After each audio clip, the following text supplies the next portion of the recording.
In November 2008, a farmer in Haikou City stumbled upon a nightmare in a dense sugarcane field.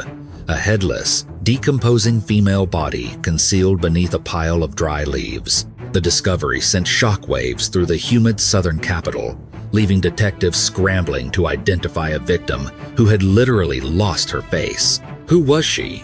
And what kind of hatred drives a killer to such brutality? Please subscribe to support the channel as we uncover the truth.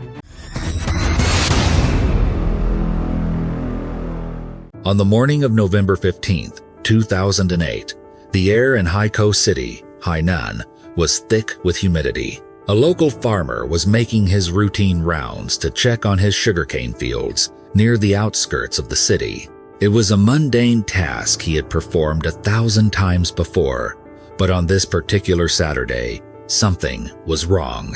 As he waded deeper into the tall, rustling stalks, a pungent, sickly sweet odor assaulted his senses. It was the unmistakable, heavy scent of decay, far stronger than that of a dead rat or a stray animal. Driven by a mixture of curiosity and dread, the man followed the smell, circling a specific patch of the plantation where the sugarcane grew thickest. He stopped when he noticed a strange mound on the ground, a large object haphazardly covered by a heap of dried sugarcane leaves. The buzzing of flies was deafening. A swarm of black insects hovered like a dark cloud over the pile.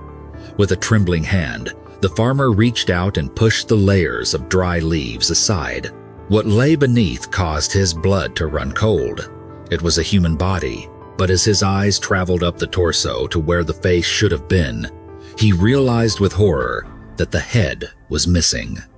Panic seized him. The farmer scrambled backward, his boots slipping in the dirt, and he ran as fast as his legs could carry him back toward the residential area. His screams echoed through the quiet morning air, alerting the nearby villagers that something terrible had happened in the fields. Hearing his frantic cries, neighbors dropped their tools and rushed to see what had terrified him. When they arrived at the site and saw the headless corpse, gasps of shock and horror rippled through the crowd. This was not just a death, it was a brutal execution. Units from the Haikou Public Security Bureau responded immediately to the call. Sirens wailed as police cruisers descended on the scene, quickly cordoning off the sugarcane field with yellow crime scene tape. The tranquil agricultural land was instantly transformed into a frenzied forensic zone. Detectives knew they were dealing with a major homicide, and the pressure was on from the very first minute. The forensic team, clad in protective suits, began the grim task of processing the scene. The body belonged to a female, estimated to be between 25 and 30 years old. Based on the state of decomposition and insect activity, the medical examiner determined that the victim had been killed less than a week prior. A preliminary examination of the torso revealed a puzzling lack of defensive wounds.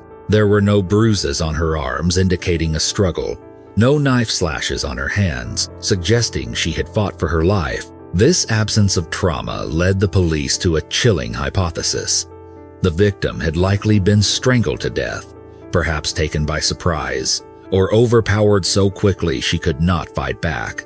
The decapitation, they theorized, had occurred post-mortem, a cold-blooded act calculated to delay identification and hinder the investigation.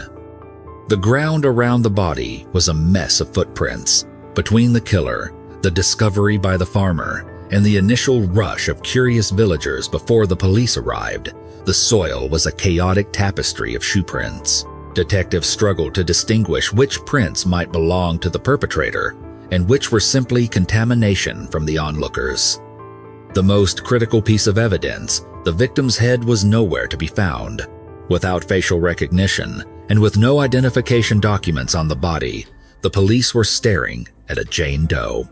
The killer had successfully stripped the victim of her identity. As the sun climbed higher in the sky, the heat in the sugarcane field became oppressive. The stench of death grew more potent, hanging heavy in the stagnant air. Yet, even the gruesome nature of the crime could not deter the growing crowd of onlookers gathering at the perimeter, whispering theories and rumors. The The discovery of a headless body in a quiet farming district was the kind of story that terrified a community, casting a shadow of fear over the entire city. News of the headless female corpse spread like wildfire through Haikou, instantly capturing the attention of the media.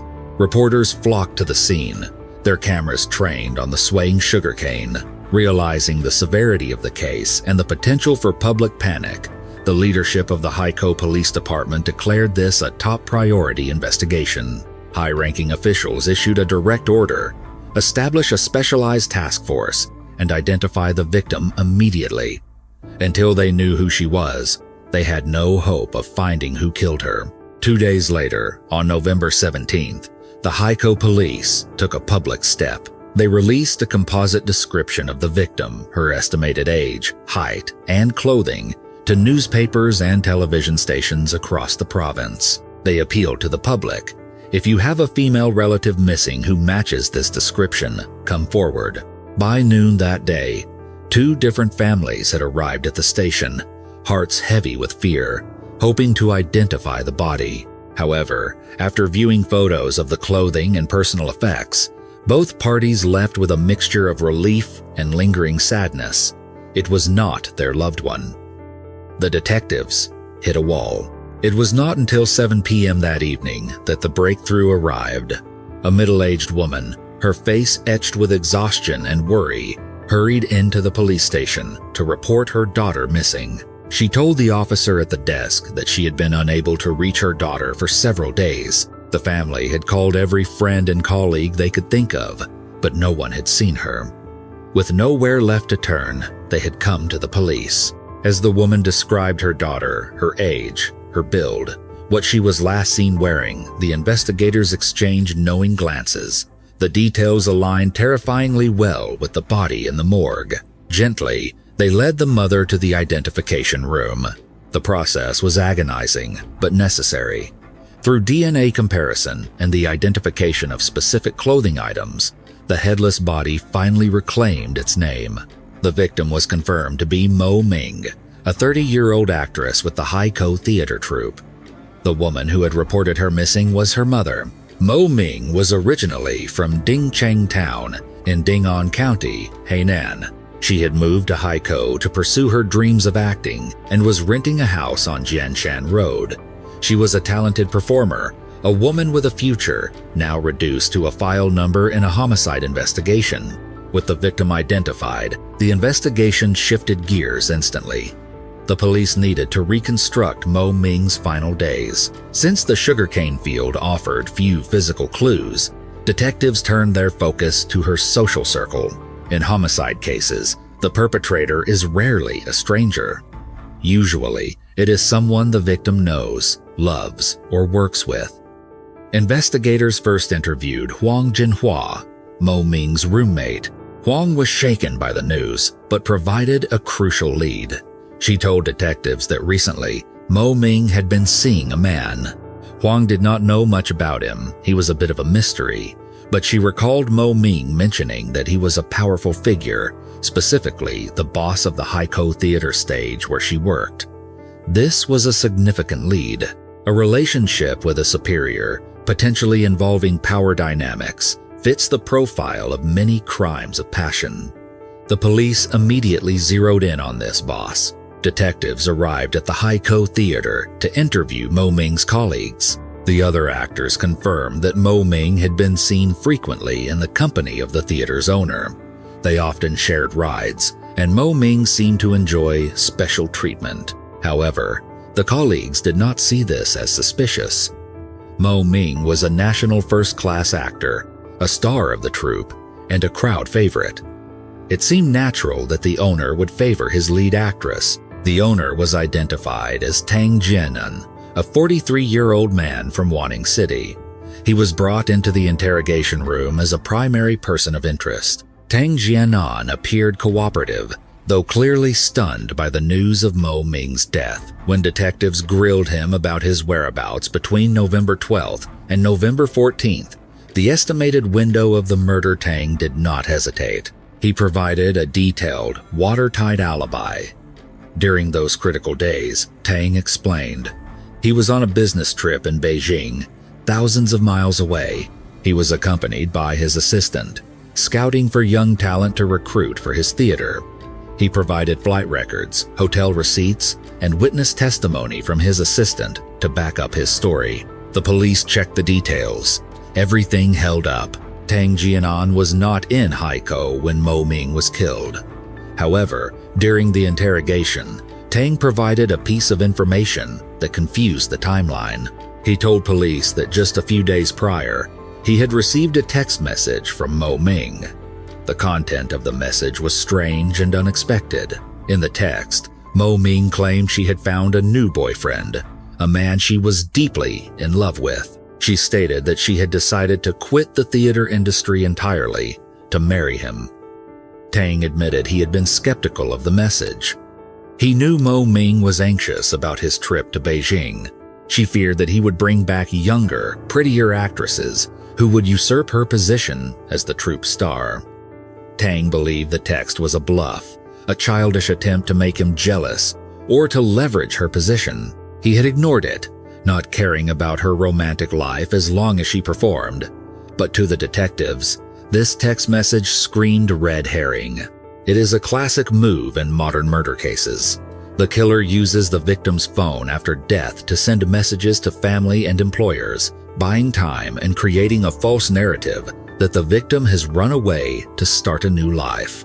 The fact that Mo Ming, a dedicated professional, would suddenly quit via text message to marry a mystery man sounded highly suspicious. Detectives pressed Tang Jian further. If he wasn't the boyfriend, who was? Tang leaned forward and dropped a new name.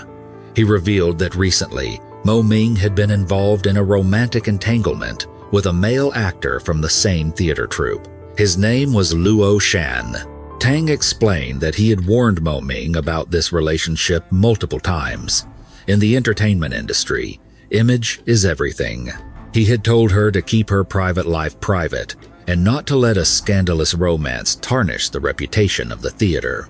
Luo Shan, the police repeated, noting the name.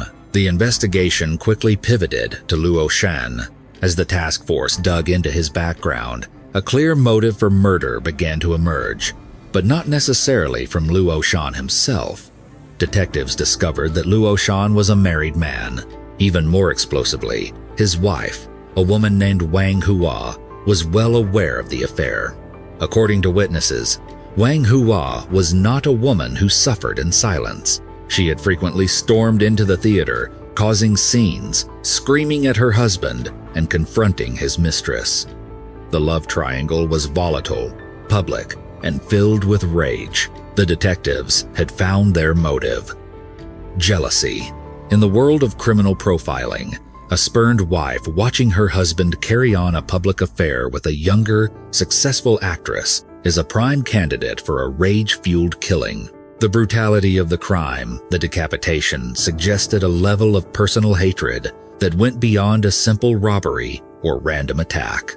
But could a woman like Wang Hua physically overpower Mo Ming, strangle her, and then decapitate her? Or did she have help? Was it possible that Wang Hua had hired someone? Or perhaps had she and her husband conspired together to get rid of the mistress? These were merely theories. The police needed to speak to Wang Hua immediately. They needed to see her eyes when they told her Mo Ming was dead. A team of officers was dispatched to Luo Shan's residence. When they knocked on the door, Luo Shan answered. He looked tired. Inside the house were his children, but his wife was nowhere to be seen. When asked about Wang Hua's whereabouts, Luo Shan dropped a bombshell that escalated the situation instantly.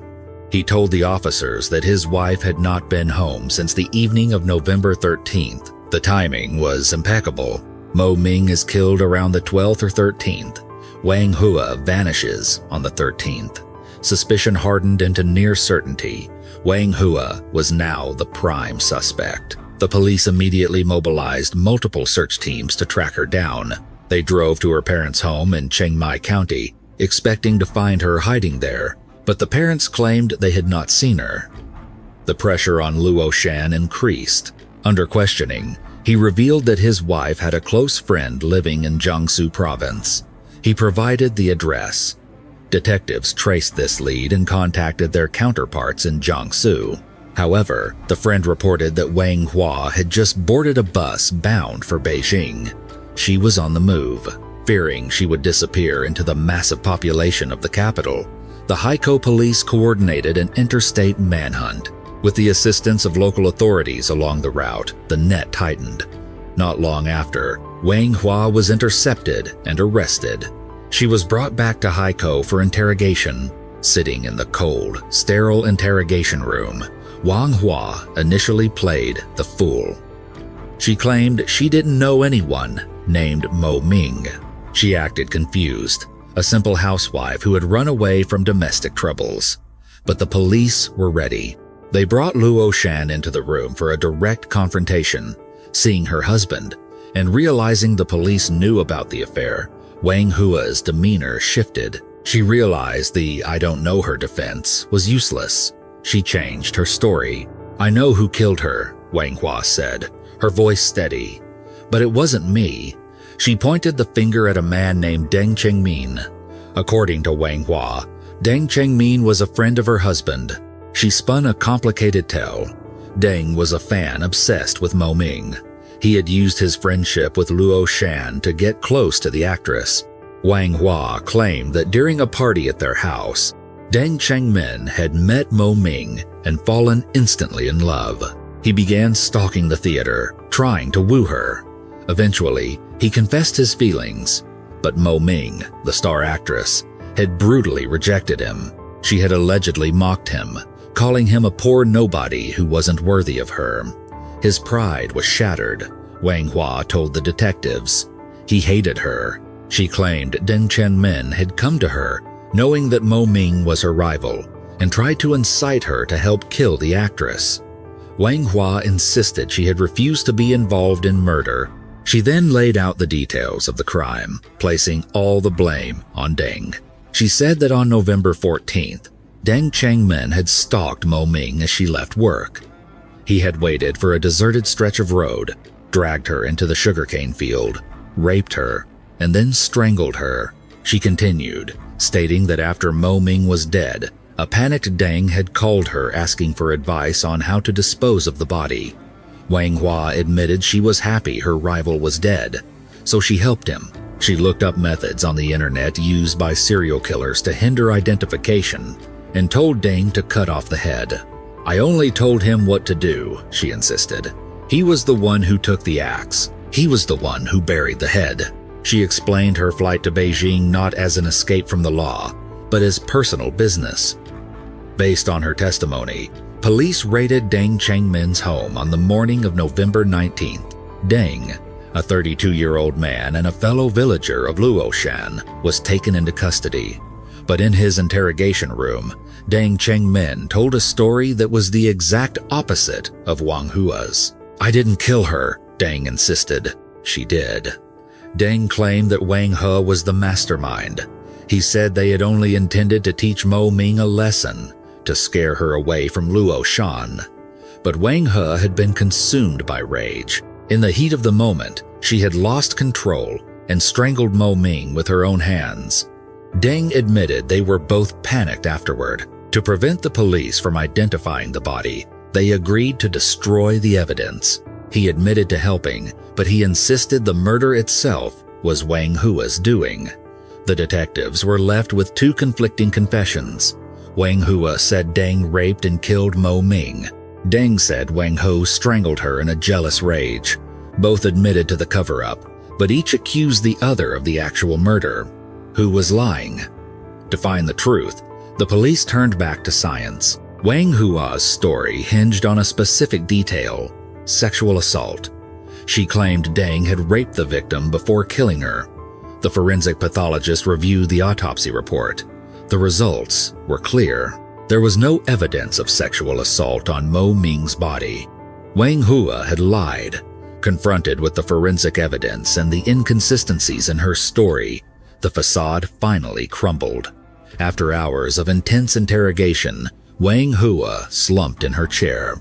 The defiance left her eyes, She bowed her head and began to speak the truth. Her confession would reveal a tragic history of love, obsession, and a decade-long descent into madness that ended in a sugarcane field. To understand how a mother of three could descend into such darkness, we must peel back the layers of time to a period when Wang Hua was not a murderer, but a promising young girl with a bright future. The tragedy of the sugarcane field did not begin in 2008. Its seeds were sown 10 years earlier, in a small town where love was mistaken for destiny. Wang Hua was born in 1982 in Chiang Mai County, a peaceful region in the northwest of Hainan Province. Unlike many in her rural community who struggled with poverty, Wang Hua was born into a stable, respected family. Her parents were both doctors who ran a private clinic. The family enjoyed a monthly income that was considered quite affluent for the time and place. From a young age, Wang Hua was the definition of a golden child. She possessed an intellect that far outstripped her peers, consistently ranking at the top of her class throughout her elementary and middle school years. But her talents were not limited to textbooks. She was a gifted performer, blessed with a natural singing voice and a talent for dance. She was the student her school always chose to send to competitions, and she rarely returned without a trophy. To her parents, she was their pride and joy, a girl destined for university and a professional career. However, the trajectory of her life shifted violently during her first year of high school. It is a story as old as time, the sheltered, high-achieving girl falling for the charismatic, artistic older boy. His name was Luo Shan. Luo Shan was 2 years older than Wang Hua and also hailed from Chiang Mai County. He was handsome, brooding, and possessed the kind of artistic swagger that teenage girls find irresistible. At 19, he had been accepted into the prestigious Guangzhou Academy of Fine Arts. On campus, he was a star in his own right, known for his vocal talent and his ability to command a room. While Wang Hua was studying algebra and history, Luo Shan was living the bohemian life of an art student in the big city. The collision of their worlds happened on the eve of the Lunar New Year in 1998. Luo Shan had returned to his hometown for the holidays. Wang Hua, then just 16, had gone to visit a friend whose older sister happened to be in Luo Shan's circle. The group ended up at a local karaoke bar to celebrate the festivities. As soon as they entered the dimly lit private room, Luo Shan took the microphone. When he began to sing, the room fell silent. His voice was clear, emotive, and professional. Wang Hua sat in the corner, mesmerized. She had never met anyone like him. He represented a world of freedom, art, and passion that was miles away from her strict academic life. Luo Shan, in turn, noticed the pretty high school student gazing at him with adoration. He saw a girl who was not just beautiful, but who shared his passion for the stage. They began a secret courtship. Luo Shan, sensing her ambition, encouraged her artistic dreams. He told her that in the entertainment industry, degrees and report cards did not matter, only talent and beauty counted. For a girl burned out by the pressure of academic expectation, his words were intoxicating. By March of 1999, the romance had consumed her.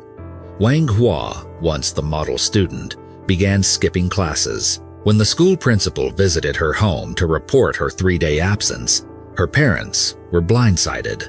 They tried to intervene, but the rebellion had already taken root. A few days later, Wang Hua's mother saw them on the street. She saw her daughter in the arms of this older art student, displaying a level of public intimacy that was scandalous for a small town. Enraged and terrified for her daughter's reputation, the mother slapped Wang Hua across the face in public. She hoped the shock would bring her daughter to her senses. Instead, it pushed her away forever. To prevent her daughter from being corrupted, the mother began escorting Wang Hua to school every day, waiting by the gate like a prison guard. But love, especially teenage love, thrives on prohibition. Under the pressure of her parents' disapproval, Wang Hua's feelings for Luo Shan intensified into an obsession. A week later, Wang Hua vanished. At the tender age of 17, she dropped out of school, packed a bag, and ran away with Luo Shan to Guangzhou. She had chosen love over her family, her education, and her future. The reality of life in Guangzhou was a harsh wake-up call. The romantic vision of the starving artist quickly turned into the grim reality of actual poverty. They lived in a cramped rental apartment, scraping by. A year later, in 2000, Wang Hua gave birth to their first daughter. She was barely 18, a child herself, now tasked with raising an infant in a city where they had no support system. The baby was sickly, falling ill every few days, draining their meager savings on medical bills. The pressure was suffocating. By the Lunar New Year of 2000, the young couple admitted defeat. Unable to survive in the city, they retreated to Hainan, carrying their sick child and their broken dreams back to the village they had fled. Wang Hua's parents, seeing the destitute state of their daughter and granddaughter, had no choice but to accept the situation. They took them in, hoping that perhaps now things would stabilize. But domestic life with Luo Shan was far from a fairy tale. Luo Shan was a man of deep contradictions. He was an artist, yet he held deeply traditional, patriarchal views. He was obsessed with the idea of having a son to carry on his family name.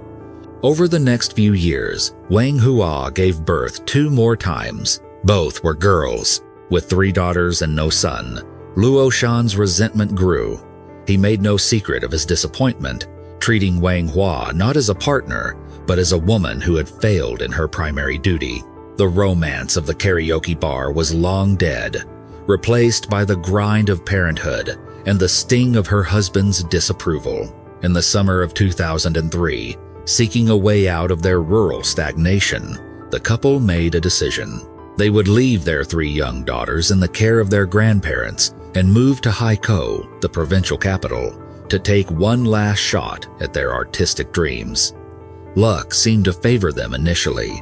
In 2004, the Haikou Arts and Culture Troupe announced a recruitment drive. The couple auditioned, and their natural talent shone through. They were both hired. Wang Hua was cast as a supporting actress, while Luo Shan, with his professional training and charisma, secured a position as a lead actor. For a brief moment, it seemed like Wang Hua had regained the life she was meant to have. She was on stage, she was working with her husband, and they were building a career. On July 3, 2004, following a highly successful run of performances at the Star Theater in Haikou, the troupe was selected to travel to Hong Kong for a series of shows. It was on this trip that Wang Hua met the woman who would become the center of her universe, and eventually the victim of her rage. Mo Ming. Born in 1978 in Sanya, Mo Ming was 4 years older than Wang Hua. She was unmarried, independent, and undeniably talented. She had been performing since she was 15 and was the undisputed star of the troupe. Wang Hua looked up to Mo Ming with a mixture of awe and sisterhood. She sought Mo Ming's mentorship, and Mo Ming, charmed by the younger woman's eagerness, took her under her wing. They became inseparable best friends. They were constantly seen together, rehearsing lines, shopping in the chaotic markets of Hong Kong and Haikou, and sharing late-night dinners. They confided in each other completely. Wang Hua told Mo Ming about her marital struggles, her pressure to have a son, and her financial fears. Mo Ming listened, advised, and comforted. There were no secrets between them, but as 2005 began, the cracks in Wang Hua's life widened. Trying to balance a grueling rehearsal schedule with the demands of a husband who expected to be waited on and the guilt of being away from her children, Wang Hua began to crumble. She was underperforming at work. In a decision that would seal her fate, Wang Hua decided to sacrifice herself for her husband's career. She reasoned that one of them needed to manage the home and earn a steady side income so the other could shine. Since Luo Shan was the lead actor, she would step back.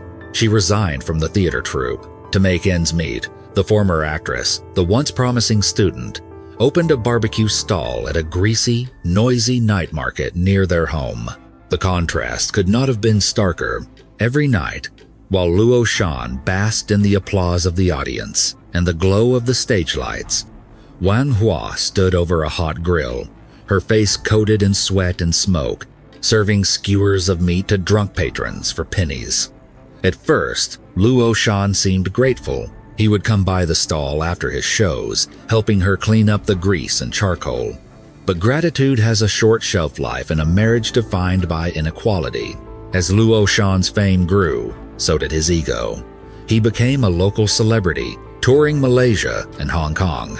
He began to feel embarrassed by his wife. She smelled of smoke. She looked tired. She was a market woman. He stopped coming to the stall. He stopped talking to her about his art. The emotional distance became a chasm. Then came the summer night in 2006 that shattered Wang Hua's reality.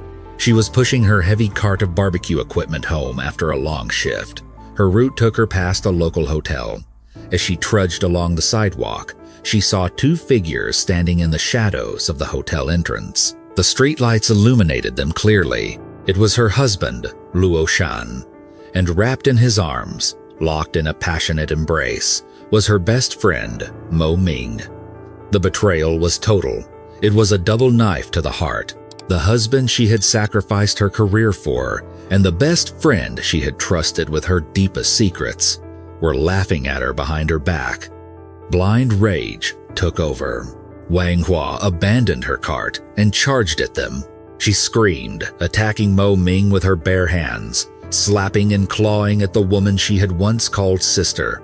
Mo Ming, terrified and humiliated, broke free and fled into a waiting taxi. That night, the confrontation at home was explosive. Luo Shan did not deny the affair. In fact, he twisted the knife deeper. He confessed that he and Mo Ming were in love. He told Wang Hua that Mo Ming understood him in a way she no longer could. The pain was too much to bear. The next morning, as soon as Luo Shan left the house, Wang Hua went to a local store and bought a bottle of potent pesticide. She returned to their bedroom, lay down on the bed, covered herself with a blanket, and drank the poison. It was her middle daughter, home from school for a lunch break, who found her. The girl screamed when she saw her mother foaming at the mouth, convulsing on the bed. She frantically called her father. Luo Shan rushed home and got Wang Hua to the hospital just in time. The doctors pumped her stomach, and she survived. The suicide attempt terrified Luo Shan. Guilt, or perhaps fear of public scandal, forced him to pull back.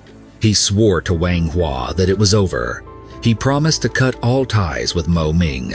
For a few months, an uneasy peace returned to the household. But a promise made by a man like Luo Shan was written in water. By early 2007, the whispers began again. A former colleague from the theater troupe came to Wang Hua's barbecue stall and broke the news. They are back together. Not only were they back together, but they were also flaunting it. They held hands backstage. They ate together openly. They no longer cared who saw. Wang Hua felt her sanity slipping.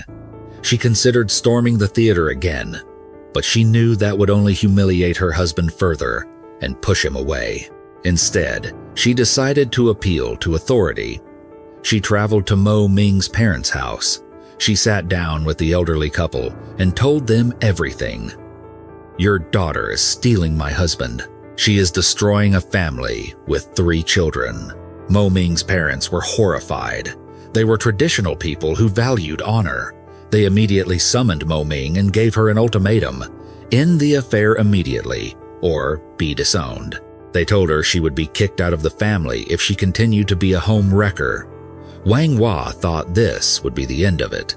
She thought the pressure of family would force Mo Ming to back down. But she underestimated the grip Mo Ming had on her husband, and the grip he had on her. Mo Ming ignored her parents' threats. She continued the affair, more brazenly than before. Wang Hua then turned to her own in-laws, Luo Shan's parents. She begged them to talk sense into their son, but even they could not control him. When confronted, Luo Shan stopped pretending. He looked his wife in the eye and delivered a cold, hard truth. "I have no feelings for you anymore," he said. "I want a divorce." Wang Hua refused. She was stubborn and she was desperate. She had given up her education, her youth, her career, and her dignity for this man. She would not let Mo Ming win. She refused to sign the papers. By 2008, the situation had descended into a grotesque parody of a marriage. Luo Shan began openly dating Mo Ming. He even brought her to their home when Wang Hua was present. He treated Wang Hua with utter indifference, acting cold and cruel, hoping to make her life so miserable she would leave on her own accord. But Wang Hua endured. She swallowed the insults. She cooked his meals. She clung to the delusional hope that if she just waited long enough, he would get tired of the mistress and come back to the mother of his children. She told herself that men wander, but they always come home. Then came September 2008. A rumor reached Wang Hua that stopped her heart. Luo Shan and Mo Ming were planning a trip to Thailand, but it wasn't just a holiday. The word was that they were looking into property. They were planning to move there, to settle down, to start a new life far away from her and the 3 daughters. When Wang Hua heard this, she collapsed.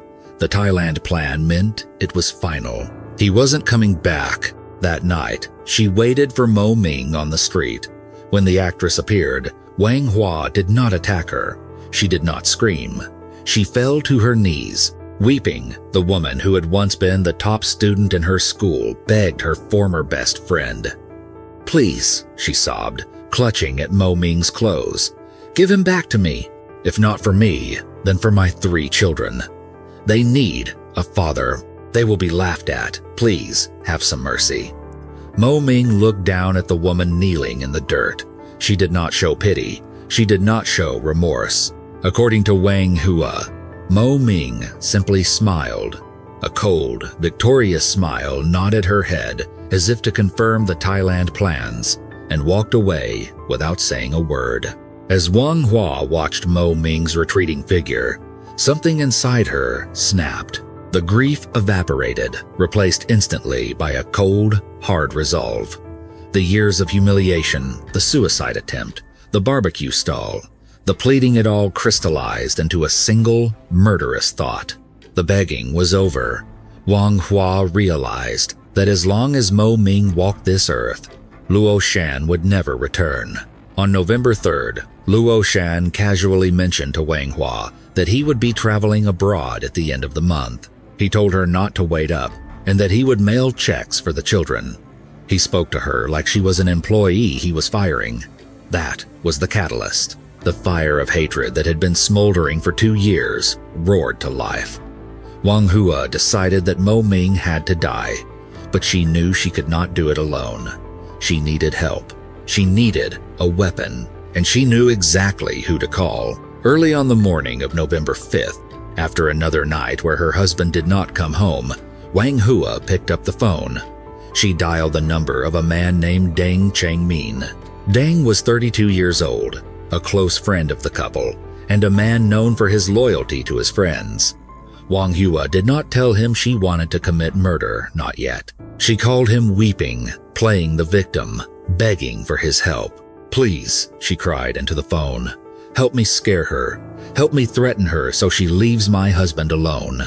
Deng Changmin, hearing the distress of his friend's wife, and feeling a sense of righteous indignation at the destruction of their family, agreed without hesitation. He thought he was signing up to intimidate a mistress. He had no idea he was stepping into a conspiracy that would end with a decapitation.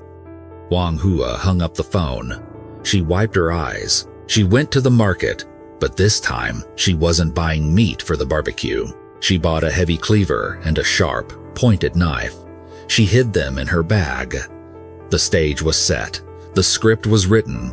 Now, they just needed to wait for the curtain to rise. By the second week of November 2008, Wang Hua had crossed a psychological threshold. The grieving, pleading wife who had knelt in the dirt was gone. In her place was a cold, calculating tactician. She had secured an accomplice in Deng Changmin, a man whose misplaced loyalty and sense of moral outrage she could weaponize. She had purchased the tools for the job, a heavy cleaver and a sharp, pointed fruit knife, which she concealed carefully in her bag, hidden from Deng's view. Deng Chengmin believed he was participating in an intervention. He thought they were going to corner Mo Ming, threaten her with physical violence, and perhaps beat her up enough to scare her out of Haikou forever. Wang Hua allowed him to believe this lie. She knew that if she told him the true scope of her plan, that they were going to erase Mo Ming from existence, he might have backed out. On the evenings of November 12th and 13th, the pair began stalking their target. They knew the schedule of the Haikou theater troupe intimately. Wang Hua knew that her husband and Mo Ming were performing in the suburbs of Haikou and would be returning late at night. Wang Hua and Deng Chengmin hailed a taxi, instructing the driver to park at a strategic intersection near the theater's drop-off point. To ensure the driver remained compliant during what would surely be a tense stakeout, they fed him a carefully rehearsed cover story. They claimed they were tracking a cheating spouse specifically, that the brother of the woman in the car had been wronged by a homewrecker, and they were there to settle the score. In a culture where family, honor, and fidelity are taken seriously, the taxi driver sympathized with them and agreed to wait, becoming an unwitting participant in the tragedy unfolding. The hours ticked by. The humid night air of Haikou grew heavy. Finally, at approximately 3 o'clock in the morning on November 14th, the headlights of the troupe's bus cut through the darkness. The vehicle pulled over at the intersection of Guoxing Avenue. From the back seat of the taxi, Wang Hua watched like a hawk. She saw her husband, Luo Shan, step off the bus. Moments later, Mo Ming descended the steps. The two of them, seemingly oblivious to the eyes watching them from the shadows, walked to a nearby late-night food stall. They sat down, ordered food, and began to eat, laughing and talking. To Wang Hua, this domestic scene, her husband sharing a meal with another woman while she sat in a taxi clutching a knife, was the final insult. It was the fuel she needed to see the night through to its bloody conclusion. After the meal, the couple separated. Luo Shan headed in one direction, presumably towards home, while Mo Ming turned to walk towards her own apartment. She was alone. "Follow her," Wang Hua commanded. The taxi crawled forward, shadowing the actress as she walked along the quiet street. When they reached a desolate stretch of road, far from the prying eyes of late-night pedestrians, Wang Hua gave the signal. The taxi screeched to a halt. Wang Hua and Deng Chengmin burst out of the rear doors. Before Mo Ming could react or scream, they were upon her. They grabbed her by the arms and forcibly dragged her toward the open door of the cab. Mo Ming fought back. She realized instantly that she was in mortal danger. She kicked and screamed, demanding the driver stop. She recognized Wang Hua and began cursing her. A chaotic struggle of limbs and screams in the back seat of the moving vehicle. The taxi driver, hearing the commotion, grew nervous. But Wang Hua, quick-witted and adrenaline-fueled, shouted over the noise, maintaining the charade. She yelled at Mo Ming about destroying her family, reinforcing the domestic dispute narrative to the driver. The driver, thinking he was witnessing a rough but private family matter involving a mistress, kept driving. They directed the car toward the outskirts of the city, to a remote agricultural area known for its dense sugarcane plantations. When the car finally stopped at the edge of a field, the silence of the countryside was deafening compared to the chaos inside the cab. Wang Hua paid the driver and told him to leave. As the taillights of the taxi faded into the distance, Mo Ming was left alone in the dark with her two captors. She refused to move. She stood her ground, terrified but defiant. Wang Hua, sensing the situation could spiral out of control, switched tactics. She masked her rage with a sudden, eerie calmness. "Relax," Wang Hua said, her voice smooth. "I am not going to hurt you. I just want to take you to see Luo Shan's parents. If you really love him, you should be willing to face them. Let's see if they accept you." It was a lie designed to manipulate Mo Ming's hope. Mo Ming, perhaps believing that this was a chance to legitimize her relationship with Luo Shan, hesitated. That moment of hesitation was all Wang Hua needed. Together, Wang Hua and Deng Changmin grabbed her and marched her off the road, pushing her deep into the towering sugarcane. The thick, sharp leaves rustled around them, walling them off from the rest of the world. Once they were deep enough into the field that no scream could be heard from the road, the pretense dropped. Wang Hua turned on her rival with feral intensity. She began slapping Mo Ming across the face repeatedly, screaming insults, venting years of repressed anger. It was a release of pure hatred. Deng Changmin, following the plan he thought they had agreed on, helped pin Mo Ming to the ground to prevent her from escaping the beating. But then, the situation shifted into a nightmare. While Deng held the victim down, expecting Wang Hua to continue the physical assault, Wang Hua instead produced the fruit knife. In a frenzy, she lunged. She did not just want to beat Mo Ming.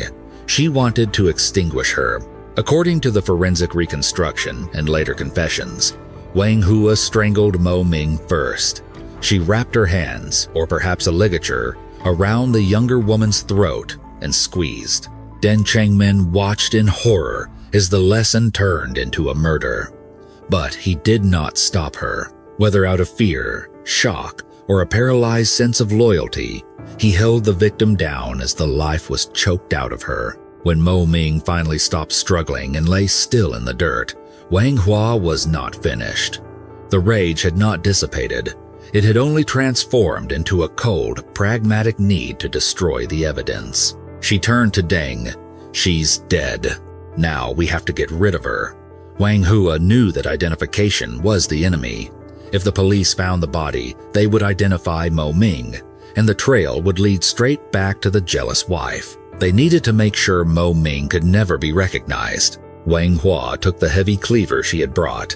In a gruesome act that defies comprehension, she began to hack at the victim's neck. As she performed this butchery, she was shouting not at the victim, but at Deng Changmin. She cursed him for his hesitation, for his weakness, berating him while she did the dirty work. Finally, the deed was done. The head was severed. They buried the head in a separate location, far from the body, in a shallow hole they dug with their hands and the tools. They covered the headless torso with dry sugarcane leaves, hoping the insects and the heat would accelerate decomposition before anyone stumbled upon it. Then they fled. But Wang Hua's work was not done.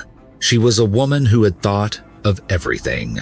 On the ride back to the city, or perhaps shortly after arriving home, she pulled out Mo Ming's cell phone, which she had taken from the body. She knew that simply making Mo Ming disappear would trigger an immediate search. She needed to buy time. She needed to create a story that explained Mo Ming's absence, a story that fit the victim's profile so perfectly that no one would question it. She began typing text messages. The first message was sent to Luo Shan. Wang Hua, posing as his lover, wrote, "To be honest with you, I have had a new boyfriend for a long time. The meal we had last night was the last time we will ever see each other. I am leaving with him. Do not look for me." It was a masterstroke of psychological manipulation. She knew Luo Shan's ego. She knew that if he thought he had been dumped for another man, his pride would stop him from chasing her. He would be angry, not worried. She then sent similar messages to Mo Ming's mother, her brother, and her boss at the theater. To her family, the text read, "Mom, I am going away with my boyfriend to another city. Don't worry about me. I will contact you when we settle down. Don't try to find me." To her boss, she sent a resignation text, claiming she was quitting the industry to get married. For 2 days, the ruse worked. Luo Shan, hurt and confused, believed he had been betrayed. The theater owner, Tang Jianan, believed his star had run off. However, Wang Hua had underestimated a mother's intuition. Mo Ming's mother received the text, but it felt wrong. The tone was off. Mo Ming was close to her family. She would never run away without a phone call, without saying goodbye, especially not with a mystery boyfriend she had never mentioned before. The mother called Mo Ming's phone. It was switched off. She called again and again. Silence. By the evening of November 17th, the mother's panic had outweighed the reassurance of the text message. She went to the police station to file a missing person report. That report coincided with the discovery of the headless body in the sugarcane field, bringing the entire house of cards crashing down. Following her arrest, the revelations of Wang Hua's brutality shocked the public. But as the case moved toward trial, a second wave of shock hit the city of Haikou this time, from the community's reaction. In a stunning turn of events, a petition for leniency was submitted to the court. It was signed not by a few loyal friends, but by 128 people. The signatories included Wang Hua's neighbors, her former classmates, her friends, and most shockingly, her own in-laws, Luo Shan's parents. The content of the petition revealed a deep-seated cultural bias. The signatories argued that Wang Hua was not a cold-blooded monster, but a victim herself. They painted her as a virtuous, long-suffering wife who had stood by her husband through poverty and hardship, only to be pushed to the brink of insanity by a morally corrupt mistress. The letter pleaded with the judge to spare her life. She is a good mother, they argued. She was provoked. The tragedy was caused directly by the victim's immoral behavior in destroying a family. It was a classic case of victim blaming, codified into a legal document. The community rallied around the murderer, viewing the act of killing the other woman as a tragic but understandable reaction to infidelity. The fact that Mo Ming had been decapitated seemed to matter less to them than the fact that she had slept with a married man. This public support emboldened Wang Hua's defense. But the law is the law. The brutality of the crime, the premeditation, the decapitation, the calculated cover-up via text messages, weighed heavily against the victim wife narrative. As for Luo Shan, the man at the center of this deadly triangle, his world collapsed. The public turned on him, viewing him as the true architect of the tragedy, even if he hadn't held the knife. He was the man who had played two women against each other until one ended up dead and the other on death row. Shamed, broken, and unemployed, Luo Shan resigned from the theater troupe. He packed his bags, took his 3 daughters, and vanished from Haikou. He left no forwarding address, disappearing into the vastness of China, leaving behind the wreckage of 2 lives he had helped destroy. On August 21st, 2009, the Intermediate People's Court of Haikou stood ready to deliver its verdict. Wang Hua and Deng Chengmin stood in the dock, awaiting their fate.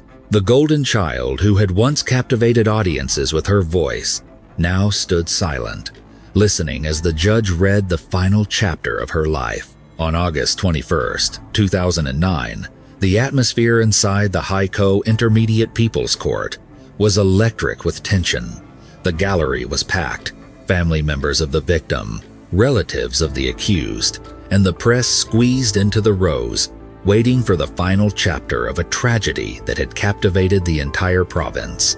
Wang Hua and Deng Chengmin stood in the defendant's dock.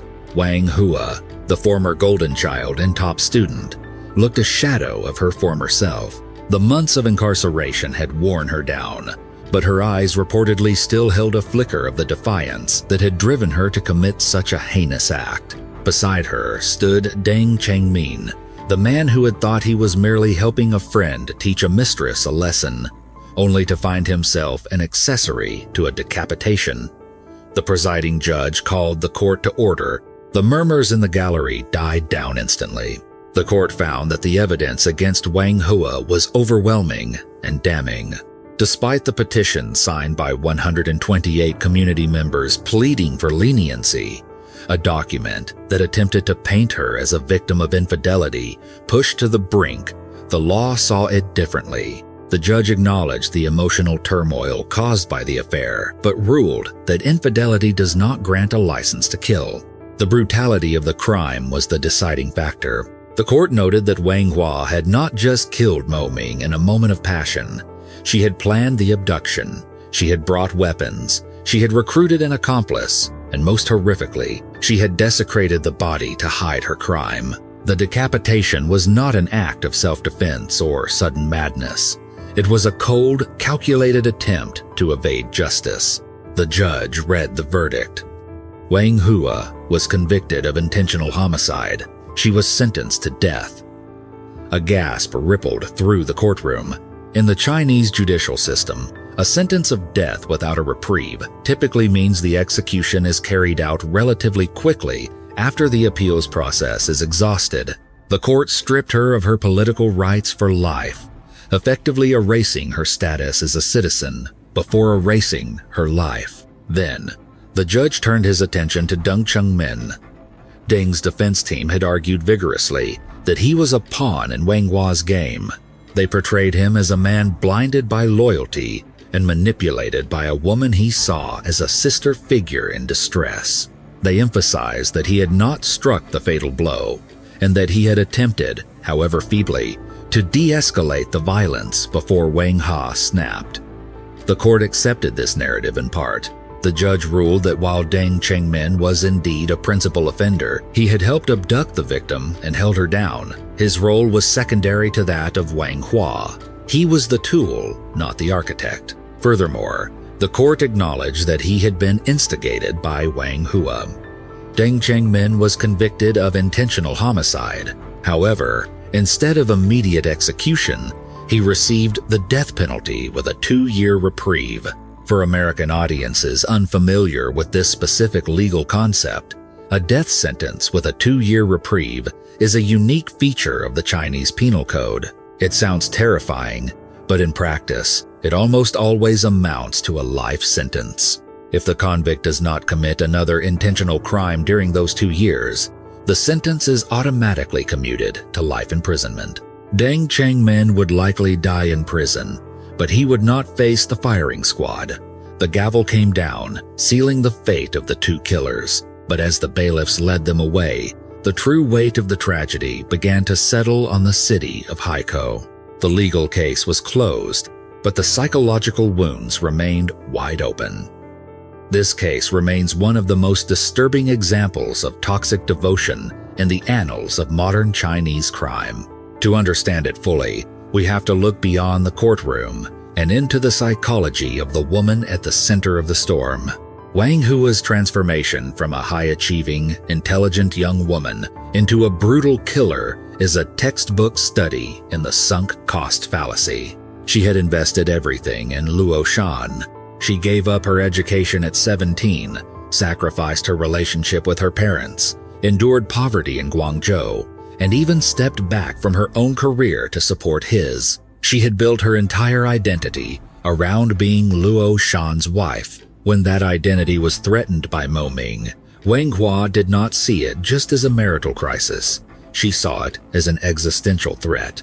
In her mind, if she lost Luo Shan, the last 10 years of suffering and sacrifice would have been for nothing. She would have to admit that her parents were right, that running away at 17 was a mistake, and that she had wasted her youth on a man who didn't deserve her. That realization was too painful to bear. So, instead of accepting the failure of her marriage, she decided to eliminate the person she perceived as the cause of that failure. She convinced herself that Mo Ming was a demon, a thief who had stolen her happiness. By dehumanizing Mo Ming, Wang Hua was able to justify the horrific violence she inflicted in that sugarcane field. Then there is the role of the community. The petition signed by 128 people is perhaps the most chilling social aspect of this case.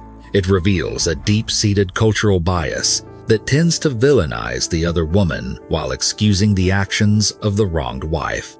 The neighbors and relatives who signed that letter were essentially arguing that Mo Ming deserved to die, or at least that Wang Hua was justified in killing her because Mo Ming had violated the sanctity of marriage. They viewed the murder through the lens of moral retribution rather than legal justice. This collective victim blaming emboldened Wang Hua's defense, but ultimately failed to sway a court that looked at the cold, hard facts of a headless body in a field. And we cannot forget the invisible antagonist of this story, Luo Shan. Legally, Luo Shan was innocent. He did not hold the knife. He was not in the sugarcane field. He was asleep in his bed or traveling when his mistress was being butchered by his wife. But morally, his fingerprints were all over the crime scene. Luo Shan was the puppeteer who played these two women against each other. He enjoyed the adoration of his wife and the excitement of his mistress. He was a narcissist who basked in the attention, indifferent to the pain he was causing. When he told Wang Hua about the Thailand plan, or compared the two women to their faces, he was pouring gasoline on a fire that was already burning out of control. He created a pressure cooker environment where violence became almost inevitable. Yet, when the explosion happened, he was the only one who walked away free.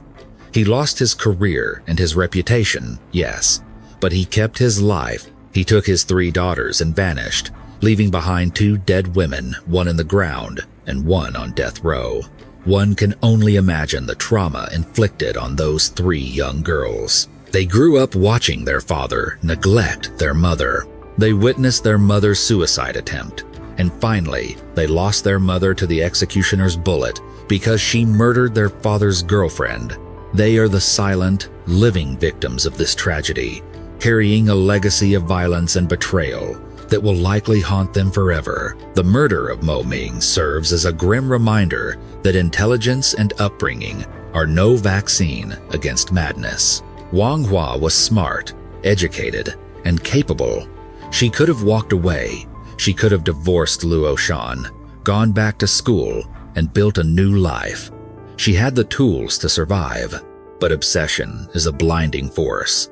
It narrows the world down to a single point of focus until all reason, morality, and humanity are pushed to the periphery. In the end, Wang Hua got exactly what she didn't want. She wanted to keep her husband, but she lost him forever. She wanted to preserve her family, but she destroyed it completely. She wanted to punish Mo Ming, but she only succeeded in turning herself into a monster and her rival into a victim. The sugarcane fields of Haikou have long since been harvested and regrown. The seasons have changed many times since that humid November night in 2008. But for the people of Haikou, the memory of the headless body and the actress who killed for love remains a cautionary tale about the dark, destructive power of jealousy. It is a story where everyone lost, and where the line between love and hate was drawn in blood. That brings us to the end of this tragic saga. It is a case that leaves us with more questions than answers about the nature of love and the limits of the human psyche. I want to turn the question over to you. The court sentenced the accomplice, Deng Chengmin, to a suspended death sentence, sparing his life because he was manipulated by Wang Hua. Do you agree with that decision? Or do you think that by holding the victim down, he was just as guilty as the woman who held the knife? Let me know your thoughts in the comments below. If you found this deep dive compelling, please hit that like button and subscribe to the channel for more investigations into the darkest corners of the human mind. Stay safe, and see you in the next video.